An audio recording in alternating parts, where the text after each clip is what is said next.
Hyderabad Nampally exhibition ground లో ఏర్పాటు చేసిన పద్మశాలి మహాసభకు సీఎం రేవంత్ రెడ్డి ముఖ్య అతిథిగా హాజరయ్యారు.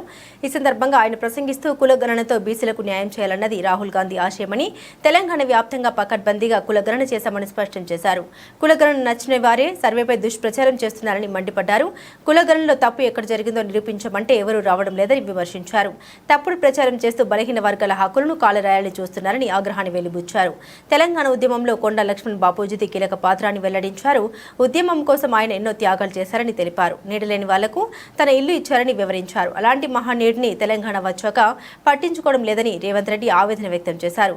కొండా లక్ష్మణ్ బాపూజీ చనిపోతే మాజీ సీఎం వెళ్లలేదని పరోక్షంగా కేసీఆర్పై విమర్శలు చేశారు.